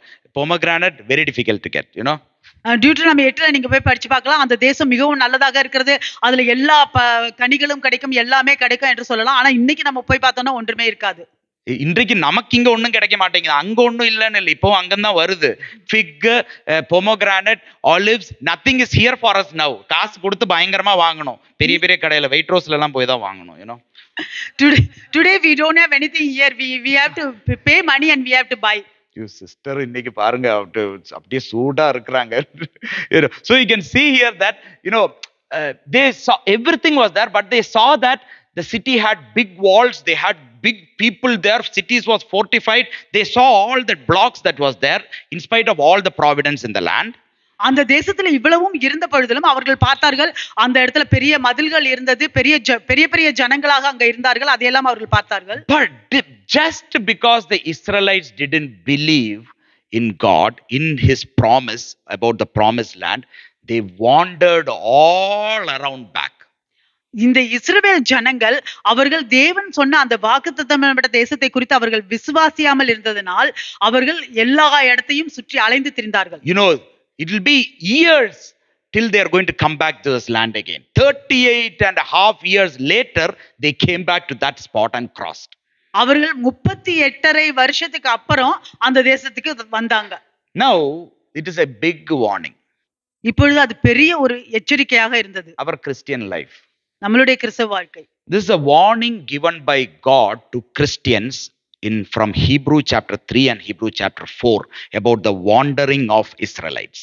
இந்த எபிரேயர் 3வது அதிகாரத்திலையும் எபிரேயர் 4வது அதிகாரத்திலையும் தேவன் இன்றைக்கு கிறிஸ்தவர்களுக்கு ஒரு பெரிய எச்சரிக்கையை அவர் கொடுத்திருக்கிறார். You can get as much close as to the promises of God, நீங்கள் தேவனுடைய வாக்குத்தத்தத்துக்கு மிகவும் அருகாமையில் நீங்கள் போலாம். but just because you didn't move forward in faith, ஆனால் நீங்கள் விசுவாசத்துல முன்னோக்கி செல்லாததுனால, because you didn't believe and move forward in faith, you can end up wandering. நீங்கள் தேவனை விசுவாசியாமல் அந்த அந்த அந்த அந்த விசுவாசத்துல நீங்கள் முன்னோக்கி போகாமல் இருக்கிறதுனால நீங்கள் வந்து சுற்றி திரிகிறவர்களாக முடிவா இருப்பீங்க. We can become wanderers. நாம வந்து சுற்றி திரிகிறவர்களாக I இருப்போம். don't know, we might be wanderers some. இல்லை இருக்கலாம். You know, I don't want to hear come and say everyone are perfectly in the will of God. Nothing I'm going to say. We can be wanderers. We could be wanderers. We might be wanderers now. நாம அங்க எல்லாருமே நம்ம வந்து இப்ப தேவனுடைய பரிபூர்ண சித்தத்தில் இருக்கிறோம்னு நான் சொல்ல முடியாது. நம்ம வந்து சுற்றி திரிகிறவர்களாக இருக்கலாம், இருப்போம், இல்லை இப்படியாக இருக்கிறவர்களாக இருக்கலாம். You know, one thing that you can be assured is even if you are wandering, God will not leave you. இன்னும் ஒரு காரியம் நீங்கள் என்ன நிச்சயத்துக் கொள்ளலாம் என்றால், நீங்கள் அப்படியே அலைஞ்சு திரிகிறவர்களாக இருந்தாலும் தேவன் உங்களை விட்டுவிட மாட்டார். You know, unbelief in itself is not a weakness. அவிசுவாசம் அது ஒரு பலவீனம் அல்ல. See, if you have a weakness, the Lord will help you. உங்களுக்கு பலவீனம் இருந்ததென்றால் தேவன் உங்களுக்கு உதவி செய்வார். For my grace is sufficient for you. In your weaknesses, my strength will be made complete. Weakness, God's help. என்னுடைய கிருபை உனக்கு போதுமானதாக இருக்கிறது. உன்னுடைய பலவீனத்தில் என்னுடைய பலன் உனக்கு பலனாக விளங்கும். Unbelief is you have the ability to believe, or everything for you to believe is at your disposal. அந்த அவிசுவாசம் நீங்கள் வந்து விசுவாசிக்க முடியும் என்கிற தருணத்தில் இருக்கும் பொழுதும் நீங்கள் விசுவாசியாமல் இருப்பது. You know, yeah, you have every provisions, everything that God has kept in front of you through His word, through His presence, through His church, through believers, through situation, circumstance, that you can believe, but you are choosing not to believe, just like the Israelites. உங்க தேவன் உங்களுக்கு உங்கள் முன்பாக சபையின் மூலமாகவோ, உங்களுடைய குடும்பத்தின் மூலமாகவோ, உங்களுடைய நண்பர்களின் மூலமாகவோ தேவன் உங்களுக்கு முன்பாக தேவனுடைய எல்லா காரியங்களும் அவர் வைத்திருக்கும் பொழுதும் அதை நீங்கள் பார்த்துவிட்டு, ஆனால் நீங்கள் விசுவாசியாமல் இருக்கிறதுக்கு தேர்ந்தெடுக்கும் பொழுது இந்த இஸ்ரவேல் ஜனங்களை போலதான் நீங்கள் அலைந்து திரிகிறவர்களாக. Why couldn't the Israelites believe God's promise and enter the promised land the first time? எதற்காக இந்த இஸ்ரவேல் ஜனங்கள் முதல் தடவையாக தேவனுடைய வாக்குத்தத்தத்தை விசுவாசித்து வாக்குத்தத்தம் பண்ணப்பட்ட தேசத்துக்குள் நுழைய முடியவில்லை? You reading every of the Old Testament can know that everything to believe for the Israelites were done by God, provided by God.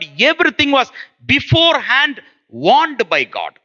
நீங்க பழைய ஏற்பாட்டை நீங்கள் படித்து பார்த்தீர்கள் என்றால் அந்த இஸ்ரவேல் ஜனங்களுக்கு கொடுக்க வேண்டியது பூரா காரியமுமே தேவனால அது நிச்சயிக்கப்பட்டிருக்கிறது, அது அவர் தேவனால கொடுக்கப்பட்டிருக்கிறது. But they didn't believe because whatever they saw in their front actually overpowered them from what God, more than what God had showed them. அவர்கள் வந்து அதை, ஆனால் அவர்கள் அதை விசுவாசிக்கவில்லை. அவர்கள் எதையெல்லாம் அவர்கள் முன்பாக அவர்கள் பார்த்தார்களோ அது தேவன் காண்பித்ததை மேற்கொண்டு விட்டது. Today, I don't know, whatever you are seeing in your situation in this world today might be overpowering your knowledge about God's word, your experience about God's presence, everything. It might be overpowering. That's why might be you and me might be not able to believe.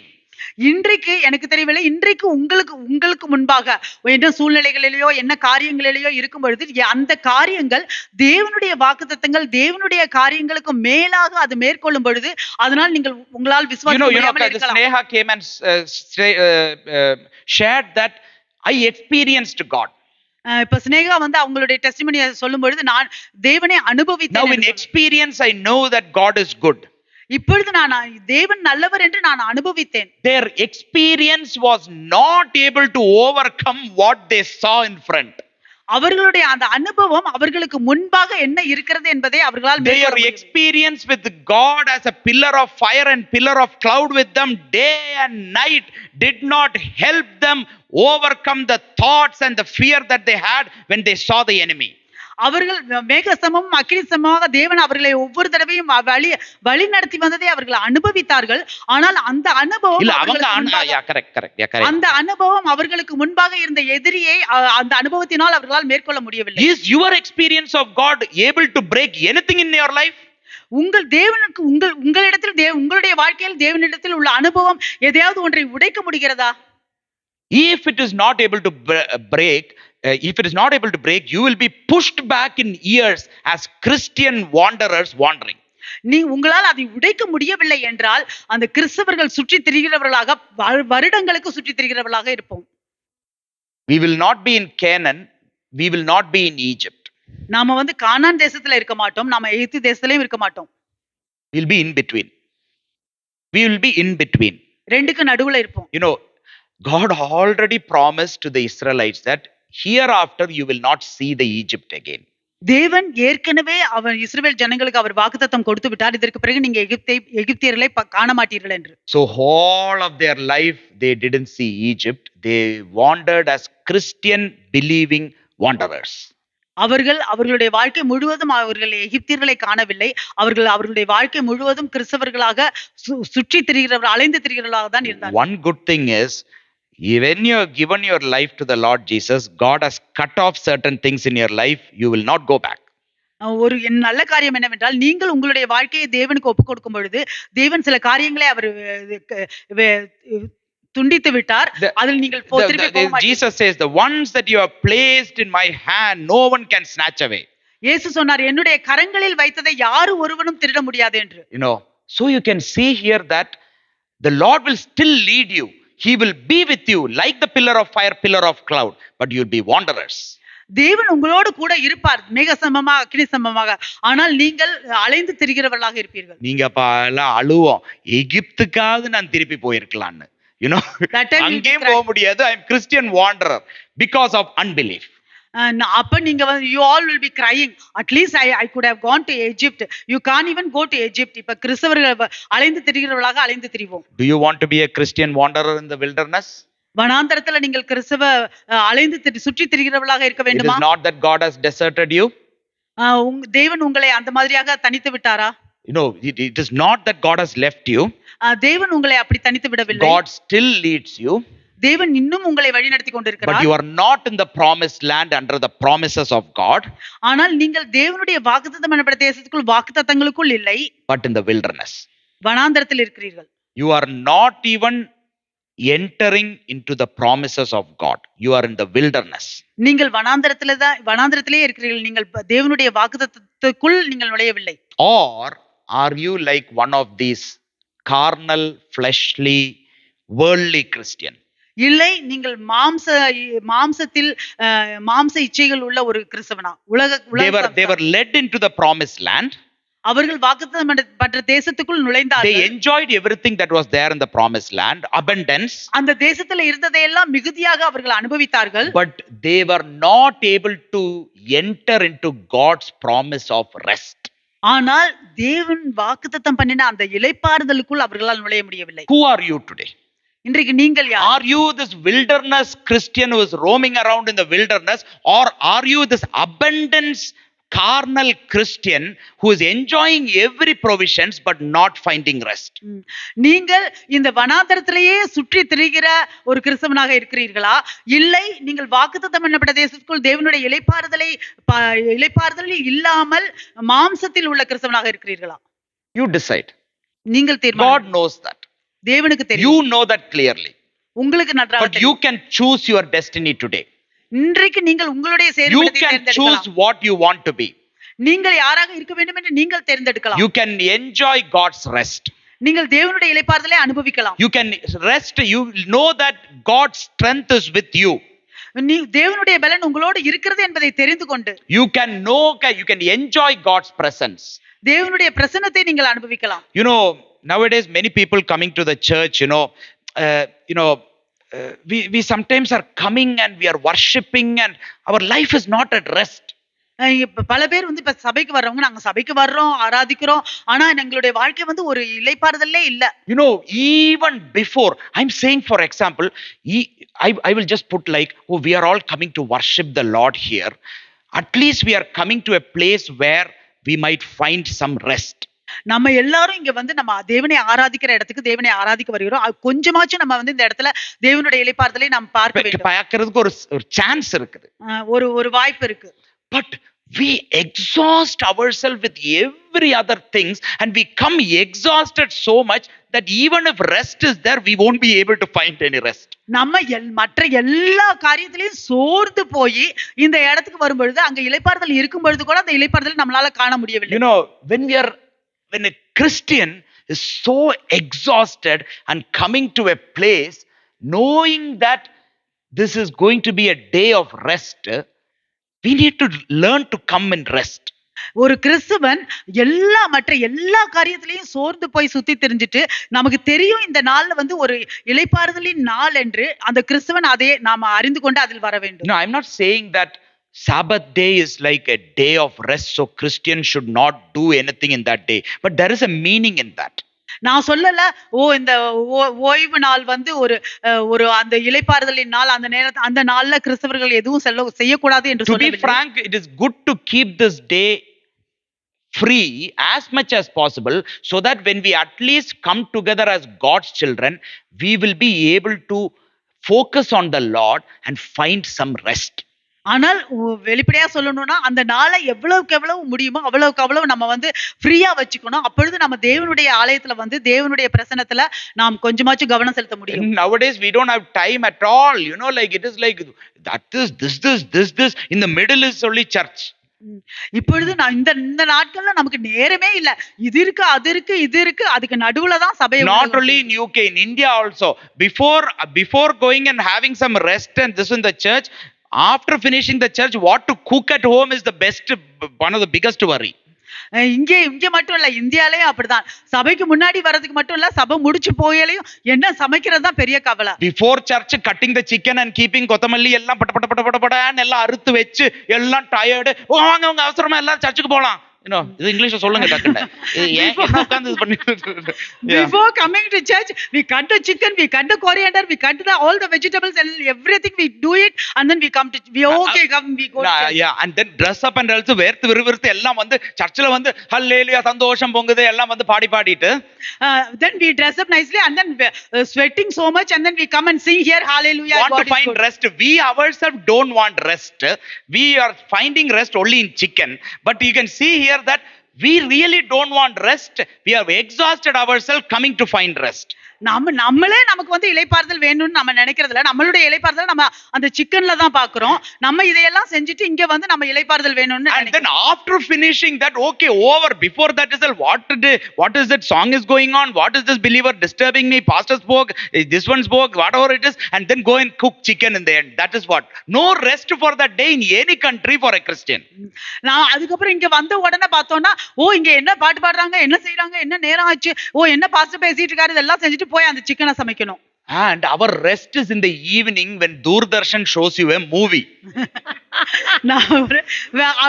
நமக்கு எப்ப இளைப்பாறுதல்னா அதுல வந்து ஒரு படத்தை காமிக்கும் பொழுது டிவில Doordarshan. So we all don't want to enter or experience God's rest even in one day. For example, you keep is one Sabbath day, for example. நமக்கு தேவனுடைய இளைப்பாறுதல ஒரு நாள், அந்த ஓய்வு நாள் ஒரு நாள் கூட அந்த தேவனுடைய இளைப்பாறுதல்ல இருக்க நமக்கு விருப்பம் இல்ல. So Sunday at the end of the day, Monday rested we'll go. Only that movie has given us rest. நம்ம வந்து சண்டே அந்த நமக்கு அந்த ஞாயிற்றுக்கிழமையில நமக்கு அந்த படம் பார்த்தது ஒண்ணுதான் நமக்கு ரெஸ்ட் கொடுத்துருக்கு. இதெல்லாம் கஷ்டப்படுறதுக்கு பதிலா காலையில இருந்து மூவி பார்த்து வீட்டுல உட்கார்ந்து இருந்தா ஃபுல்லா rest கிடைச்சிருக்கும்ல. Instead of suffering all these things, you sit at home and watch the movie. At least you'd have rest. Yeah, go and do that. God sees, so go do. I'm just joking. I'm just joking this one. But you can see that we ourselves don't have an interest to enter God's rest. நம்ம பார்த்தோம்னா நமக்கு வந்து ஒரு விருப்பமே இல்ல தேவனுடைய இளைப்பாறுதல்ல போறதுக்கு. We teach our children, our generations of what all to do on the rest day, and we want them to enjoy rest. We will not enjoy rest. We will not allow our generation to enjoy rest. நம்ம வந்து நம்ம பிள்ளைங்களுக்கு கத்து கொடுக்குறோம், நம்ம சந்ததிக்கு கத்து கொடுக்குறோம், எல்லாம் அவங்க எல்லாம் வந்து அந்த இளைப்பாறுதல்ல இருக்கணும். ஆனா நம்ம அந்த இளைப்பாறுதல்ல இருக்கிற விரும்புறது இல்ல. That's why God tactically made these people to explain in the years what they saw in Egypt, and they all died in the wilderness. அதனால்தான் தேவன் அந்த ஜனங்கள் அந்த இடத்துல அவங்க எகிப்துல என்ன அத பார்த்தாங்களோ அங்கேயே அது அங்கேயே வனாந்திரத்திலேயே அவங்க சாகிறதுக்கு You know, they saw everything God's deliverance. Just say to your children, write and keep. That's it. You die in the wilderness. Let these generation at least go and escape. That's all. அவங்க வந்து தேவன் வந்து எகிப்து தேசத்துல இருந்து தேவன் உங்களை எப்படி விடுதலையாக்கினார் அதையெல்லாம் எழுதுங்க, உங்களுடைய சந்ததிக்கு அதையெல்லாம் சொல்லுங்க. நீங்க இந்த வனாந்திரத்திலே மரிச்சு போங்க, உங்க பிள்ளைங்களாச்சும் நல்ல இளைப்பாறுதலை பெறட்டும். So, do you really have and me have an interest to enter God's rest? உங்களுக்கும் எனக்கும் தேவனுடைய அந்த இளைப்பாறுதலுக்குள்ள இருக்கிறதுக்கு நமக்கு ஆர்வம் இருக்கிறதா? Then we need to come ready to enter to the rest. அப்படி என்றால் நாம் ஆயத்தமாக வர வேண்டும் அவருடைய அந்த இளைப்பாறுதலுக்குள்ள. We need to prepare ourselves to enter the rest. அந்த இளைப்பாறுதலுக்கு போவதற்கு நாம் நம்மை தயார்படுத்திக் கொள்ள வேண்டும். Saying keep this day holy, don't do this, do like this, come so that we are going to enter the promised land. They are going to enter the rest, you know. இந்த நாளை வந்து நம்ம பரிசுத்தமா வைத்துக் கொள்ள வேண்டும், இந்த நாள்ல பரிசுத்தமாக இருக்க வேண்டும் என்று நாம் அந்த வாக்குத்தத்தம் பண்ணப்பட்ட தேசத்துக்குள் நாம் வருது அந்த நாளை நாம் அப்படியாக பார்க்க வேண்டும். May the Lord bless you and make you enter into his rest. தேவன் உங்களை ஆசீர்வதிப்பாராக. தேவன் உங்களை அவருடைய இளைப்பாறுதலுக்குள் நுழைய உங்களை அனுமதிப்பாராக. He has kept a promise of rest for you and me through Jesus Christ. இயேசு கிறிஸ்துவின் மூலமாக உங்களுக்கும் எனக்கும் அவர் அந்த வாக்குத்தத்தம் பண்ணப்பட்ட இளைப்பாறுதலை வைத்திருக்கிறார். He has kept that promise open for you and me to just grasp and enter into any time. அந்த இளைப்பாறுதலுக்குள் நாம் நுழைவதற்காக அவர் ஆயத்தமாக அதை வைத்திருக்கிறார். நாம் எந்த நேரம் நாம் அதை பிடித்துக் கொண்டு போவதற்கு. Let's all stand to our feet. நாம் எழுந்து நிற்போம். Just give glory to God. தேவனுக்கு மகிமை செலுத்துவோம். You just say, thank you, Lord. Thank you that you desire that I should enter your rest, Lord. Thank you, Lord. We thank you, Lord. We thank you, Lord. Just everyone, just give glory to the Lord. Just don't harden your heart. Just lift up. No one's going to say anything. At least your children will see you and learn, you know, that you are a great worshipper. You are a great praiser for the Lord. Let your children learn from us. Let your children see you and glorify God. Let your children see your words and see that how they need to praise the God. That's what God wanted from the Israelites. Teach your children what you need to do. Not just going their house and beating and say do this, but show how they need to live. So today, Lord, we just glorify your name, Lord. We just glorify your name. We just magnify your name. We just lift your name on high. Let, Lord, the generations see how the people of God are, how the Lord can be glorified in the midst of the people. So we lift your name on high today, Lord. We just glorify your name. We just magnify your name. We just lift your name on high. All glory belongs to you. God, we just want to have a relationship with you. We want to experience you. We want, Lord, your provisions of Jesus Christ, fullness of Christ in me, Lord, fullness of the Holy Spirit on me, Lord. Fill your dear children, empower your dear children, Lord. Let your children be blessed in the mighty name of Jesus. Let, Lord, your children be, Lord, glorify your name. Let our generation be chosen for you. Let our generations, oh Father, be our children's children, Lord. Enjoy your rest, Lord. We pray, Lord, that our place, our house, Lord, will be a place of rest. Our, Lord, very presence in a place will be a place of rest, Lord. So let people find rest by even speaking to us through your very Spirit. Let people find rest by your very presence with us, Lord. So use your children for your glory. Right from the little children to the elderly, to the youngsters, Lord, to the families. We are all, Lord, capable, able to enter your rest, Lord. Let nothing stop us, Lord. Let every spirit of unbelief, the one that is rising above everything, Lord, that is tormenting the Christians, be broken in the name of Jesus. Yes, Lord. Be broken in the name of Jesus. Yes, Jesus, Lord, let hardened hearts, Lord, at this time, Lord, pour out your very Spirit.